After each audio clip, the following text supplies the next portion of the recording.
parecemos los millonarios que se sientan uno en cada punto de la mesa. Pero lo hacemos así y yo después voy a presentar a Diego y a inaugurar esta parte del tiempo de historieta y voy a bajar porque estoy muy resfriado y se me agarra un ataque de tos aquí arriba, es un papelón. Así que voy a bajar. Bueno, antes que nada quiero agradecer a la Facultad de Filosofía y Letras y a todos los organizadores de esta jornada, en especial a la doctora Martina Guidotti, por el lugar de privilegio que nos dieron en este tiempo de historieta.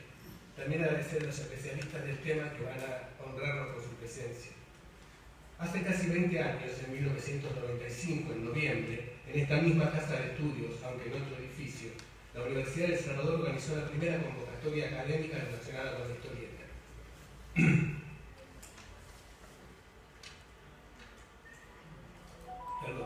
La mesa redonda de cómic y medio ambiente. Tuvimos el placer de organizar con mi viejo amigo Andrés Acorsi. ¿Dónde anda? Anda ahí con los libros.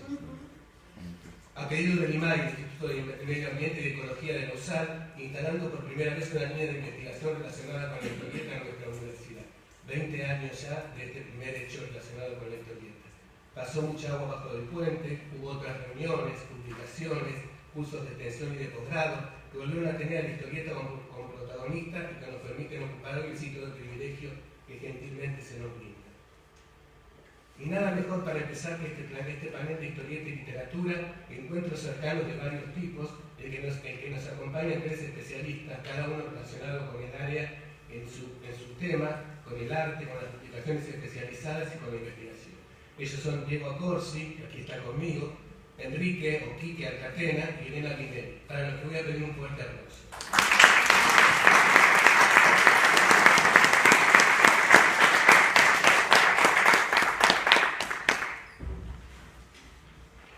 Bueno, Diego va a hablarnos de guión y dibujo, 8 formas de encontrarse en la historieta. Diego Acorsi, licenciado en Ciencias de la Comunicación, especializado en periodismo y trabaja como periodista especializado en cómics hace más de 20 años. En su haber se encuentran notas para diversos medios, la co-creación de la mítica revista Comiqueando, la realización de muchos de los libros de las 2 bibliotecas Clarín de la historieta.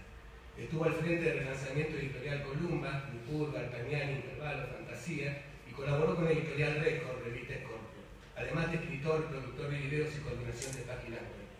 Dicta cursos de extensión en nuestra universidad, el taller de escritura fantástica y el taller de historieta argentina, y es profesor adjunto de la carrera de posgrado, especialización en la enseñanza de español para extranjeros, con el seminario de contenidos culturales para él, Historieta Argentina. Bueno, Diego, tenés 20 minutos. Buenas tardes, ¿qué tal? Bueno, vamos a empezar contando que cuando uno habla de guión, lo primero que se le ocurre es el guión del cine, en donde la palabra guión quizá está mucho más cerca que cuando uno piensa en la historieta. Pero en el cine quizá a todos se les ocurre que entre que un guionista escribe el guión y que vemos la película terminada, pasa por muchísima gente en el medio y por muchísima plata en el medio. En la historieta, por suerte, no pasa eso. Tenemos varias formas en las que el guión y el dibujo se articulan, principalmente en 2 personajes, podríamos decir, o protagonistas, que son el guionista y el dibujante. Entre esas formas yo encontré 8 preponderantes, hay muchísimas, hay tantas formas de encarar un guión y un dibujo como guionistas y dibujantes, pero las que más se suelen usar, las que más conocemos, las que más se ven, son quizá estas 8. Empezamos con la primera, que es el artista integral. El artista integral es el artista que es tanto guionista como dibujante. A él se le ocurre una idea y decide dibujarla, o empieza a dibujar y en base a esos dibujos se le ocurre un guión, o un montón de variables. Por ejemplo, un artista canadiense que se llama Dave Sim escribe y dibuja la primera página, la termina, la entinta, pasa y empieza a escribir y a dibujar la segunda. O sea, cada guionista, dibujante, cada artista integral tiene su propia forma de trabajo, pero la unión del guión y el dibujo están dentro de la cabeza del mismo artista. Una segunda forma es la que yo denomino el editor artista. El editor artista generalmente corresponde a cuando un artista la pega y se convierte en editor de su propia obra, y de ahí en más comienza a controlar la vida de sus personajes, aunque él ya no la escriba o ya no la dibuje.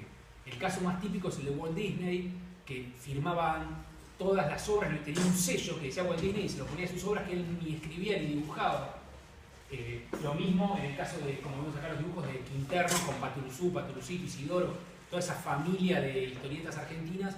Quinterno empezó a hacer la tira diaria en el 29, habrá dibujado, habrá escrito hasta el 30 y pico, pero después ya fue delegando todo, y lo que él hacía era mirar tira por tira el trabajo de otros, decir dónde estaban los errores y que los demás lo arreglaran, y de vuelta el sello con Dante Quinterno, que se convertía en el autor y editor de la obra, pero en realidad tenía un montón de ghostwriters, digamos, de artistas fantasmas que le dibujaban y le escribían siguiendo las indicaciones previas que él había prediseñado para sus personajes. Otra forma es la forma más tradicional de la historieta argentina, o la que más se expandió, que es en la que un editorial se convierte en el intermediario entre el guionista y el dibujante. Es decir, un editor le compra los guiones a un escritor, en base a esos guiones se le ocurre a qué dibujante dárselas, llama al dibujante y le entrega un guión que escribió otra persona. Entonces, el guionista y el dibujante no se conocen, y hay un editor intermediario que decide qué dibujante va a convertir en historieta el guión que entregó otra persona. Editorial Record, Editorial Columba, las grandes editoriales de la historia de la historieta argentina trabajaron con este sistema. Otra forma de trabajar juntos es la de la confianza, le digo yo. Es cuando el guionista y el dibujante se conocen y confían el uno en el otro. Entonces pueden sentarse antes y plantear qué quieren hacer, cómo lo van a resolver, qué género van a hacer, cómo va a terminar en muchos casos. En esta forma muchas veces el guionista le deja páginas abiertas al dibujante. Dice, bueno, de la 18 a la 20 pelean, por ejemplo, y el dibujante es el que tiene que resolverla, y después quizá el guionista le pone, dejame un espacio para poner un caption, un cuadrado de texto donde pueda escribir algo. Pero muchas veces el guionista y el dibujante trabajan codo a codo y uno le va dejando el espacio al otro, ¿sí? Una forma de trabajo que es muy característica del mercado norteamericano es la del coordinador o editor. Es cuando el guionista y el dibujante se conocen, pero los dos responden a un editor y a un coordinador. En realidad no es el término editor que usamos en castellano, es coordinador. Y le puede poner reglas, puede decirle hacia dónde tiene que ir el título. Es de hecho el que arregla el dinero que van a ganar tanto el guionista como el dibujante, y que lo junta en reuniones para ver para dónde va a ir la revista o cómo tienen que hacer, cómo tienen que encarar la historieta, y depende mucho del coordinador. Karen Berger era una coordinadora de los títulos de la línea Vértigo dentro de DC en Estados Unidos, que marcaba con su impronta toda una familia de títulos, al punto tal que se llegó a escindir de la compañía madre de la DC, que se llamó Vértigo. Y generalmente, si el editor o el coordinador es bueno, el título tiene otra impronta y la gente lo recibe diferente, y hasta se termina dando cuenta cuando un editor regula mucho a los artistas y cuando les da más libertad,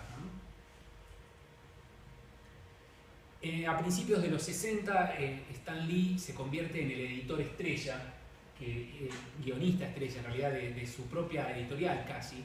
Era el único guionista para estar sacando muchísimas historietas mensuales, varias, creo que 6 llegó a sacar por mes. Ahora sí. Ahora sí.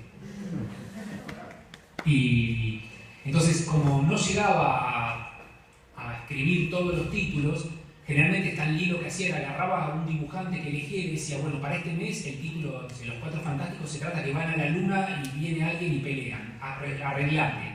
Después le devolvía los dibujos y él escribía los diálogos cuadro a cuadro. Entonces él no tenía tiempo de escribir los guiones, escribía las ideas generales, y los dibujantes, o sea, Jack Kirby, Steve Ditko, los grandes pilares del inicio de la Marvel, iban desarrollando los guiones que el guionista estrella le pedía, porque él no tenía tiempo de escribir todos los títulos que tenía que hacer. Es otra forma de encarar el guión, en la cual el guionista más